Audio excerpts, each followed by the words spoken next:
यह वीडियो जो मैं आपको बता रहा हूँ, दिखा रहा हूँ,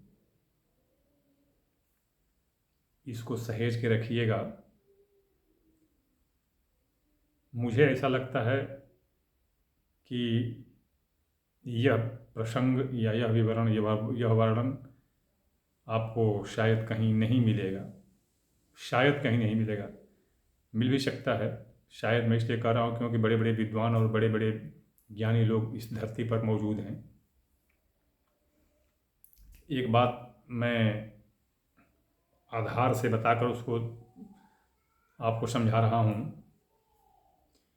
आज अयनांश आज अयनांश क्या है, 23-24 तक पहुँच चुका है। चलिए 22-23-24 तक पहुँच चुका है।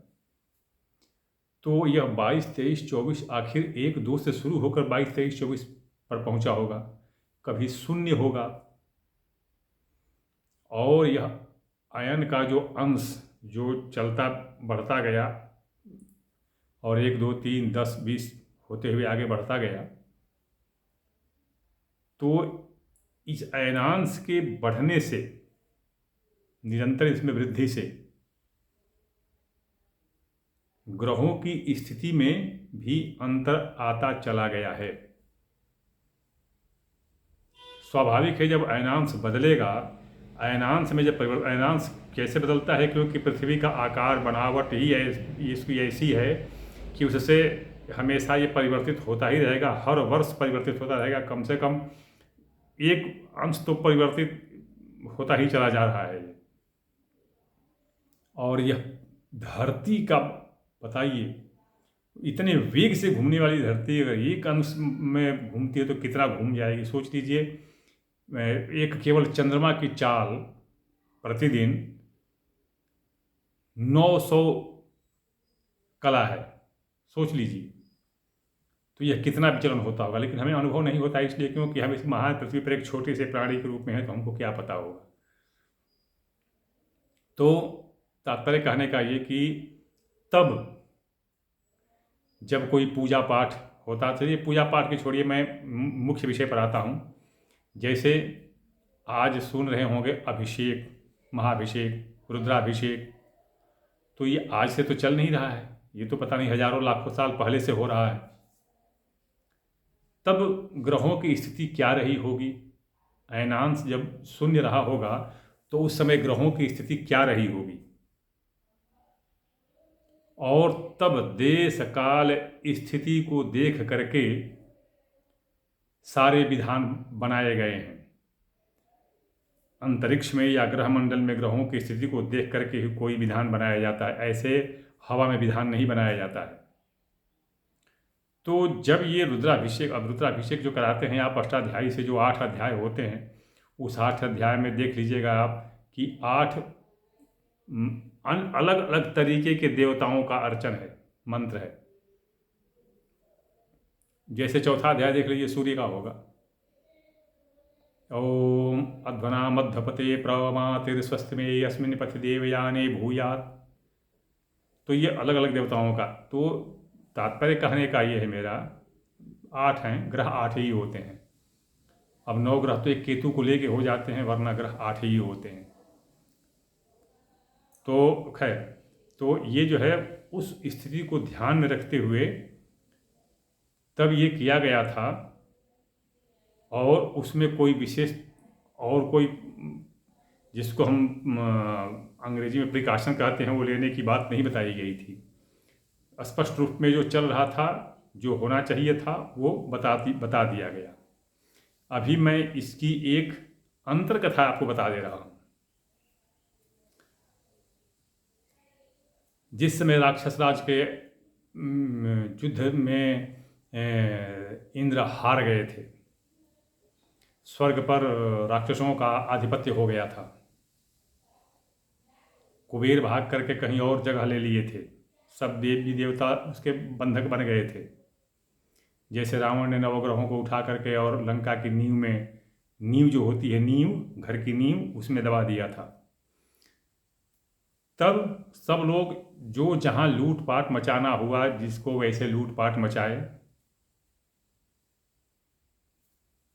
एक था राक्षसों में, उसका नाम था कालकेतु। यह एक बहुत सीधा साधा स्वभाव का, शांत प्रकृति का एक राक्षस था। सब कुछ और लूट रहे थे।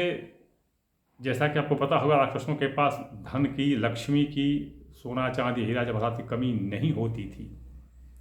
उनके पास ये बहुत मतलब प्रचुर रूप में इनके पास धन संपदा हुआ कर, धन और रत्न आदि हुआ करता था। अब ये कालकेतु को राक्षसों से झगड़ा न हो जाए, कोई छीना झपटी न करने लगे, तो यह कुछ और ही चीज़ें लगा था ताकि लोगों का ध्यान और राक्षसों का ध्यान इधर न जाए और हमसे छीना झपटी न करें। तो इसको एक उनके जहाँ पर यंत्र इकट्ठा थे उसमें एक छल्ला मिला। छल्ला, ये तो हम आज छल्ला कह रहे हैं, उसका मतलब उसको नवबंध कहते हैं। उसका वास्तविक नाम नवबंध है। नवबंध इसलिए क्योंकि वह नवतेज से बना होता था। नवतेज में नौ पदार्थों का तेज मिला करके, तेज क्या उसको करेंगे, सत या जो श्राव या जिसको हम सत कहते हैं, सत जान लीजिए, तो वो सत निकाला जाता है ना, तो वो 9 पदार्थों के सत से वो बना हुआ छल्ला था। तो ये वो छल्ला जो है वही ले करके और चल दिया सबके साथ। उसका उपयोग, उसका प्रभाव, उसका महत्व उसे नहीं मालूम था। जैसे हो सब आगे। अभी जैसा कि आपको पता होगा कि भगवान शिव जितना प्रिय देवताओं में थे उतने ही प्रिय दानवों में भी थे। ये दैत्य भी उनकी, भगवान शिव की उतनी ही पूजा अर्चना या उनके प्रति उतनी ही श्रद्धा रखते थे जितने देवता लोग। तो सब जो है ये पूजा करते थे। तो यह जब पूजा करता था, एक इसके पास भी शिवलिंग था, तो ये जब पूजा करता था तो इसको ज्ञान तो था नहीं पूजा का विधान कि उसको कहाँ रखा जाए, तो किस तरह से रखा जाए क्या। तो वो कभी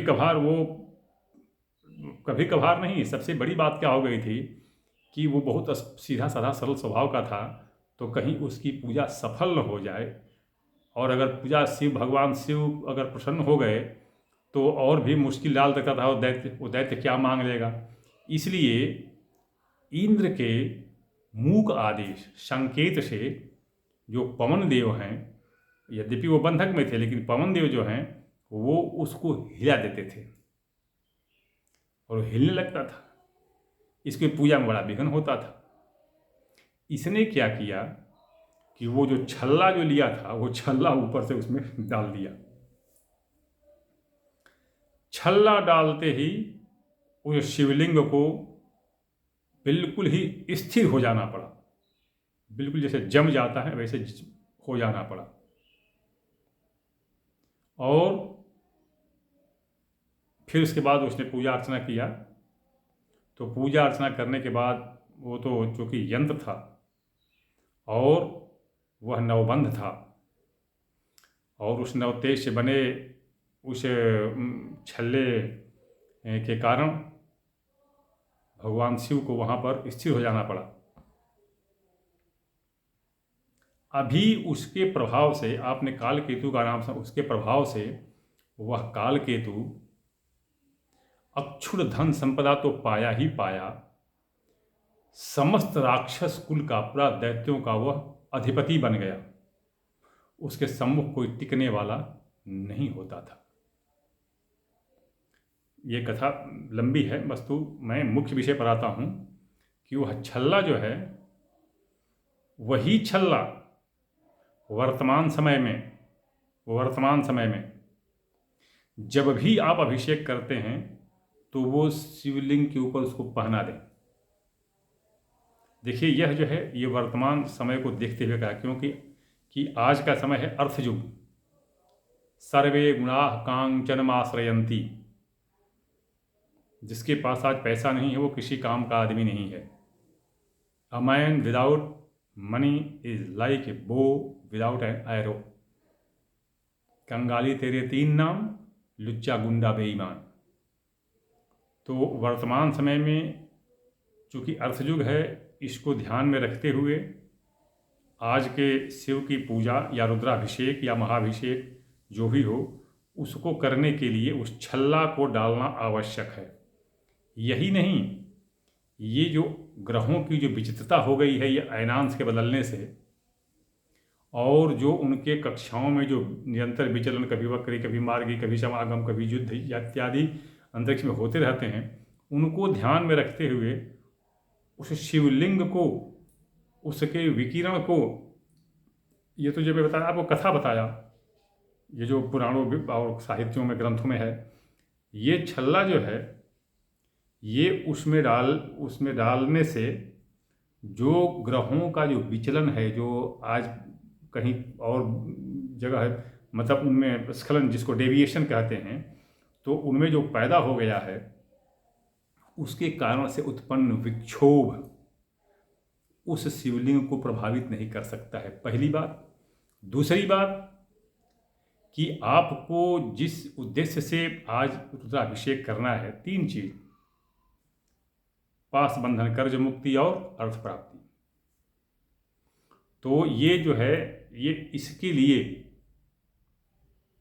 ये छल्ले का उसमें डालना आवश्यक है, ताकि उससे विकिरण अन्य जगह न जा पावे, और जो ग्रहों का जो स्खलन हो रहा है उनसे आने वाली किरणें उसके ऊपर कोई अन्य प्रभाव न डाल पाएं। यह जो है नव तेज से बना नवबंध, ये छल्ला बहुत ज़्यादा तो हमारी समझ से नहीं होना चाहिए, महंगा मुझे स्पष्ट रूप से ज्ञात नहीं, बनाने जा रहा हूँ या तो बनाने पता चलेगा, स्पष्ट रूप से ज्ञात है, लेकिन हमारी समझ से ये बहुत ज़्यादा खर्चीला व्ययी नहीं होना चाहिए। फिर भी अब पता नहीं कितना पड़ जाएगा, लागत मुझे पता नहीं है, लेकिन ये आसानी से आप इसको, ये अगर आप चाहें तो हमारे फेसबुक पर मैं इस पर लिख करके डाला हूँ ये सारा कि कैसे कैसे ये बनता है, कोई विशेष ये नहीं है। तो इसको आप बनाएं और तब आप अभिषेक कराएं। अभिषेक में भी 2 चीज़ें ध्यान रखें, चौथे और 5वां अध्याय जो रुद्राष्टाध्यायी से जब हम कराते हैं, तो चौथा और 5वां अध्याय, तो चौथे अध्याय में 4 मंत्र और 5वें अध्याय में 3 मंत्र, ये तीनों इनको प्रक्षिप्त मान करके छोड़ दिया गया है। जिसको चाहे तो आदमी यजुर्वेद उस पर सामवेद से निकाल सकता है, फिर वो जोड़ सकता है। उनको अनपेक्षित, अनावश्यक, तब उस समय में अनावश्यक था तो उसको लिया नहीं गया, लेकिन वर्तमान समय में उनकी आवश्यकता है। तो इसलिए चौथे अध्याय के 4 मंत्र और 5वें अध्याय के 3 मंत्र, इनको भी मिला करके तब जो है मंत्र जाप का मतलब पाठ करके और अभिषेक करते रहना चाहिए।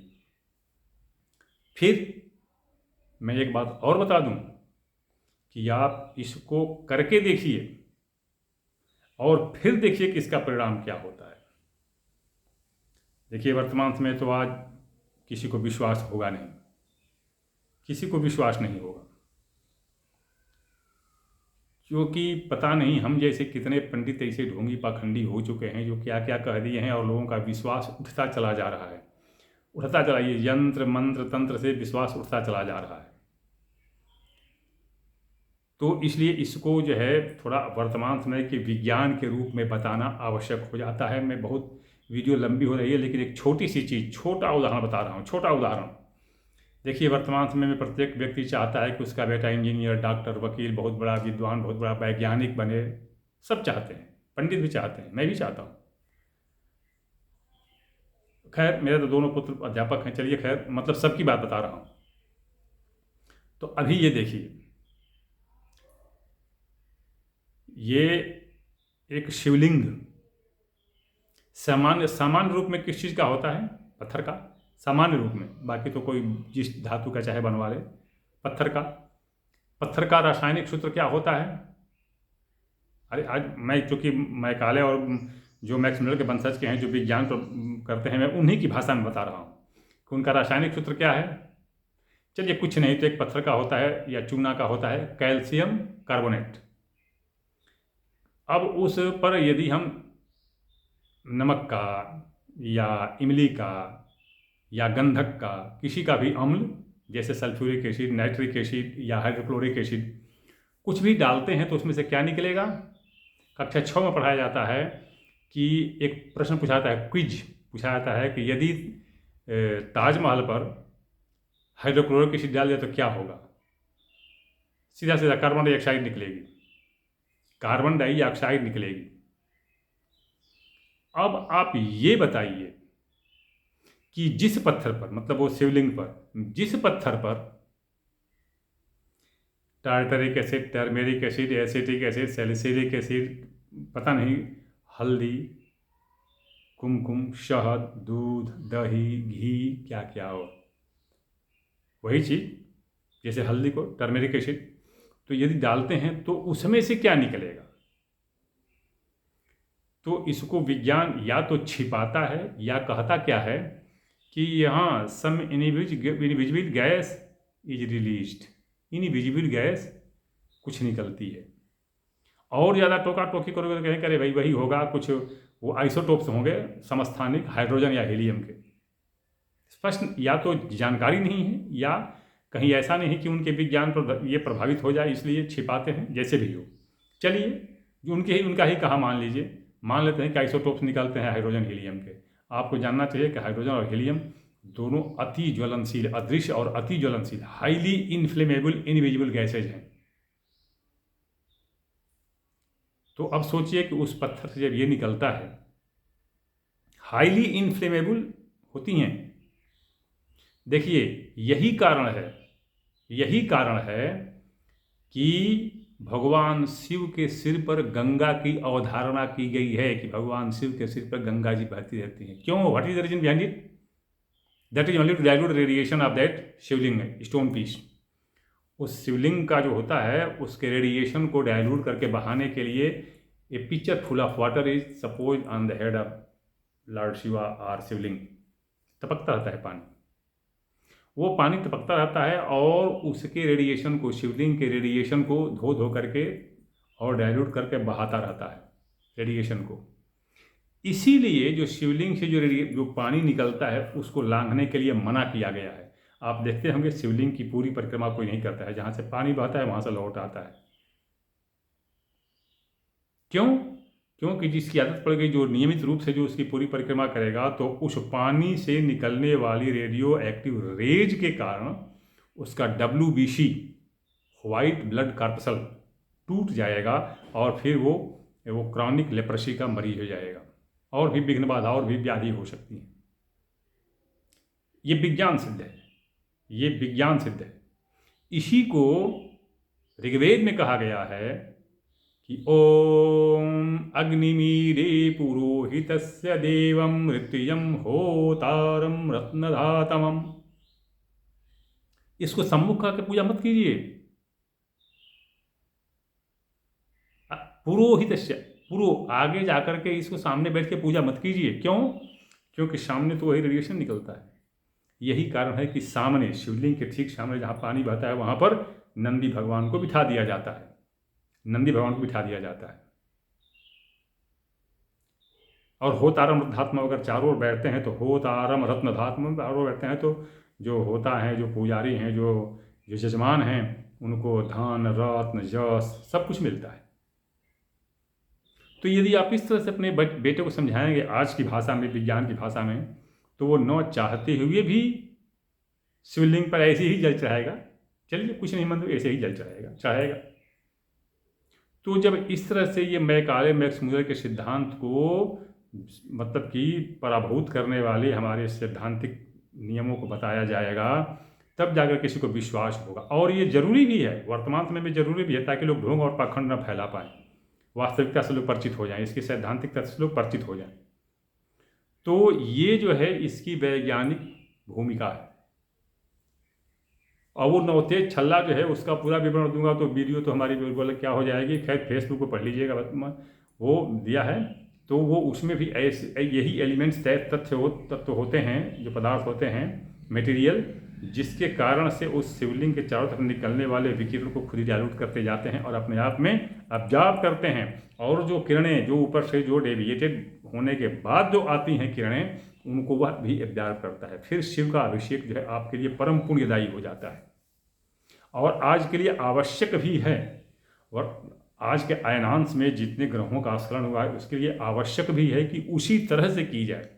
वरना ये आज से लाख वर्ष पहले बताया गया था, जब कभी अयनांश क्या हुआ करता था कुछ पता नहीं, तब ग्रहों का विकिरण और प्रकाश उस पर कैसे पड़ता था कैसे नहीं पड़ता था, तो उस समय में रुद्राभिषेक उसी सिद्धांत में, उसी नियम में, उसी विधान में आवश्यक था। किंतु वर्तमान परिप्रेक्ष्य में जहाँ पर ग्रहों की स्थिति ऐसी बिगड़ चुकी है, उसमें इसको इस तरह से बांध करके और फिर अभिषेक करना ही आवश्यक है, और वही फलदायी है, वही सिद्ध होगा। तो ये चीज़ चूँकि ये आवश्यक था बता देना मुझे, इसलिए मैंने ये वीडियो बनाया। वीडियो थोड़ी सी लंबी होती चली जा रही है। मैं एक बात आपको बता दूं कि मैं प्रत्येक वीडियो में अपना व्हाट्सएप नंबर 9889649352 देता हूं। किस लिए? ताकि आप अपनी समस्या उस पर लिखें, उस पर तर्क वितर्क शास्त्रार्थ इत्यादि न करें। मैं न कोई शास्त्री हूँ, न आचार्य हूँ, न स्वामी जी हूँ, न मेरे पास कोई मठ है, न कोई संस्था है, कुछ नहीं है भाई। मैं फौजी आदमी रिटायर, बस उतना ही है। दूसरी बात कि जब तक मैं भारत की सशस्त्र सेना में सक्रिय रूप से सेवारत था, तब तक मैं निःशुल्क सेवा करता था। वर्तमान समय में मैं सेवानिवृत्त हूँ, मैं शुल्क लेकर के सेवा करता हूँ। और जहाँ तक मुझे देखने में आया है, बाकी पंडित जी लोगों से मेरा शुल्क ज़्यादा नहीं, बहुत ज़्यादा है। इसलिए जिसको आवश्यकता हो, जिसको रुचि हो, जो सक्षम हो, वो मुझसे उस व्हाट्सएप नंबर पर संपर्क करें 9889649352। अन्यथा संपर्क न करें। दूसरी बात कि मैं, आपने देखा होगा, मैं कभी नहीं जोर देता, दबाव देता कि आप मेरे वीडियो को सब्सक्राइब कीजिए, लाइक कीजिए। क्यों? क्योंकि यदि वीडियो आप उचित लगेगा, सबके हित में लगेगा, तो मेरे बिना कहे आप 10 लोगों से बताएंगे, सब्सक्राइब करेंगे, शेयर करेंगे, क्या करेंगे, सब कुछ करेंगे। और अगर मान लीजिए बिना मतलब का हो, किसी काम का नहीं हो, थोथा हो, और तो उसको ज़बरदस्ती कह के नहीं जी इसको लाइक कीजिए, सब्सक्राइब कीजिए, ये कोई है? औचित्य है इसका? कोई कुछ नहीं है। तो इसे मैं कभी नहीं करता। और अगर अनुचित हो तो मत करें, बिल्कुल मत करें इसको सब्सक्राइब। क्या कहते हैं वो, कुछ भी ना करें। वीडियो लंबी हो रही है, मैं किसी अन्य प्रसंग के साथ और वीडियो में प्रस्तुत हो रहा हूँ।